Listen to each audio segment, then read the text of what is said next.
Hello વિદ્યાર્થી મિત્રો, આજે આપણે ધોરણ 7 ગુજરાતી પાઠ 19 ઘડવૈયા એ પાઠના સ્વાધ્યાયના પ્રશ્નો જોઈ રહ્યા છીએ. પહેલો પ્રશ્ન આપ્યો છે કે દેશભક્તિ કેવી રીતે પ્રદર્શિત કરી શકાય? તો જવાબ થશે ખરેખરી દેશભક્તિ તો ત્યારે પ્રદર્શિત કરવાની હોય જ્યારે દેશની સલામતી જોખમાય અને એ માટે આપણે મોટું બલિદાન આપવા સજ્જ બની જઈએ.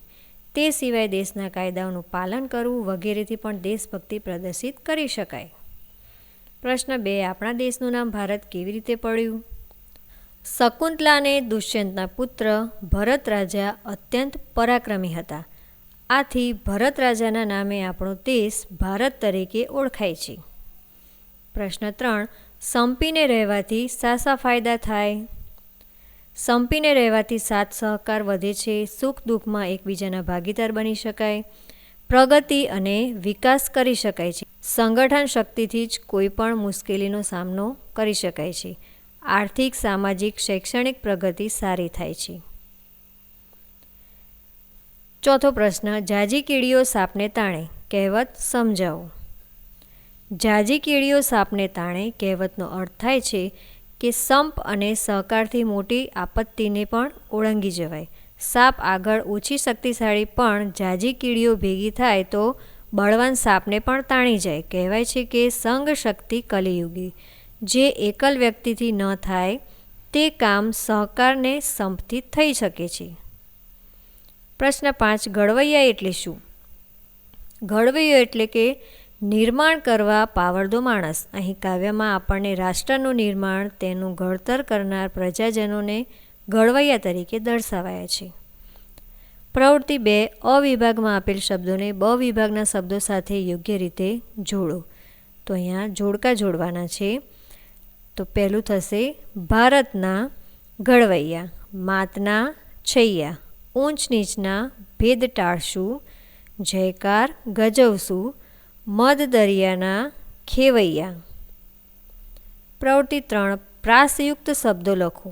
છૈયા, ઘડવૈયા, બીજા શબ્દ થશે ભૈયા, ખેવૈયા, ટાળશું, પડશું, ગજવશું અને ફરશું.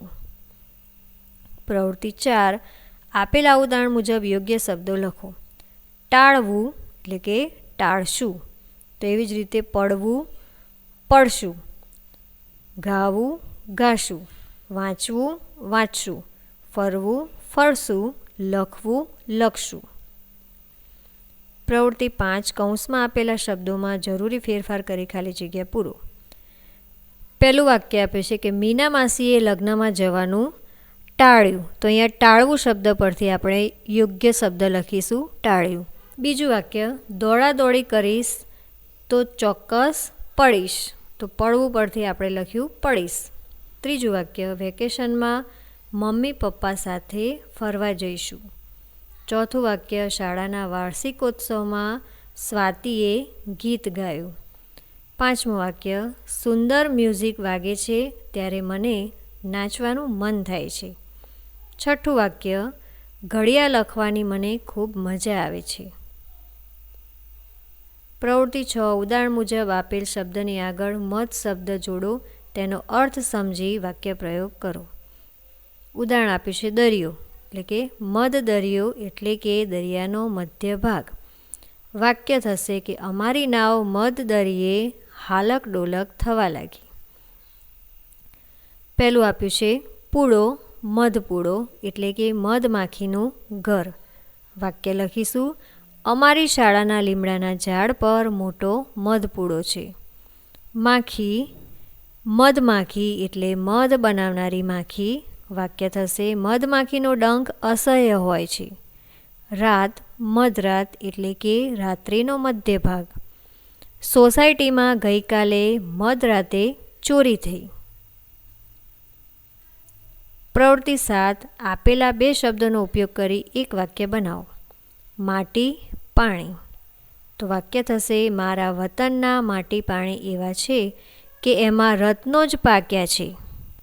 વિજય, પરાજય. આપણો ઇતિહાસ રાજા મહારાજાઓના વિજય પરાજયથી ભરેલો છે. ત્રીજું આપ્યું છે ગૌરવ, સરવાણી. બારોટે રાજા ફતેહસિંહના દરબારમાં સભા સમક્ષ રાજાની ગૌરવ સરવાણી વહેતી મૂકી. પ્રવૃત્તિ 8 પ્રશ્નોના જવાબ લખો. પહેલો પ્રશ્ન છે કે કવિ ભારત ભૂમિનું ગૌરવ શા માટે કરે છે? ભારત ભૂમિની માટીથી આપણો દેહ ઘડાયો છે. આ દેશનું આપણે પાણી પીએ છીએ. આ દેશનું ગૌરવ સ્મરણ કરવાથી આપણા ભાવોની સરવાણી જાગતી હોવાથી કવિ ભારત ભૂમિનું ગૌરવ કરે છે. બીજો પ્રશ્ન, કવિ ભારતના લોકો માટે શું કરવા ઈચ્છે છે? કવિ ભારતના લોકો માટે આ પ્રમાણે કરવા ઈચ્છે છે: કોઈ પણ વસ્ત્રો વિનાનું ન રહે, કોઈ પણ ભૂખ્યું ન સૂવે, બધા એકબીજા પ્રત્યે પ્રેમની લાગણી રાખે, લોકોમાંથી ઊંચ નીચનો ભેદભાવ દૂર થાય. ત્રીજો પ્રશ્ન, કાવ્યમાં સી રીતે વિજય મેળવવાની વાત કરી છે? પાણીની ગતિથી એટલે કે ઝડપથી આગળ વધીને યુદ્ધ કરતા સીમાઓ પર આપણે જયકાર ગજવતા વિજય મેળવવાની વાત કરી છે. પ્રશ્ન 4, અમે સૌ એક માતાના છૈયા એટલે શું? અમે સૌ એક માતાના છૈયા એટલે આપણે સૌ ભારત માતાના સંતાન છીએ. પ્રશ્ન 5, રાષ્ટ્ર વિકાસમાં યોગદાન આપનારી 5 વ્યક્તિઓના નામ લખો. તો અહીંયા તમે કોઈ પણ 5 વ્યક્તિઓના નામ લખી શકો. રાષ્ટ્ર વિકાસમાં યોગદાન આપનાર મહાનુભાવોના નામ: રાષ્ટ્રપિતા ગાંધીજી, સરદાર વલ્લભભાઈ પટેલ, ડૉક્ટર ભીમરાવ આંબેડકર, ડૉક્ટર રાજેન્દ્ર પ્રસાદ, જવાહરલાલ નહેરુ, લાલ બહાદુર શાસ્ત્રી વગેરે છે. ભાષા સજ્જતા કવિતામાં પ્રાસ. તો અહીંયા કવિતામાં આવતા પ્રાસ વિશે કેટલીક માહિતી આપી છે જે તમારે ધ્યાનથી વાંચવાની છે.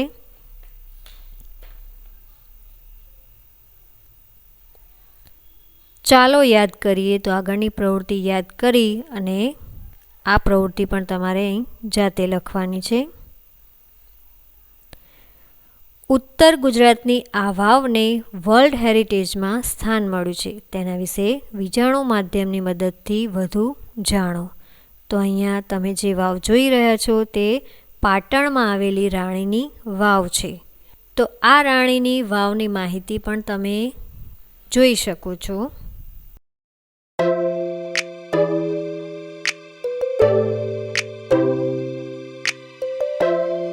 તો અહીં આ વિડીયો તમને કેવો લાગ્યો અમને જરૂરથી જણાવજો અને અમારી ચેનલને સબસ્ક્રાઈબ કરજો. ધન્યવાદ.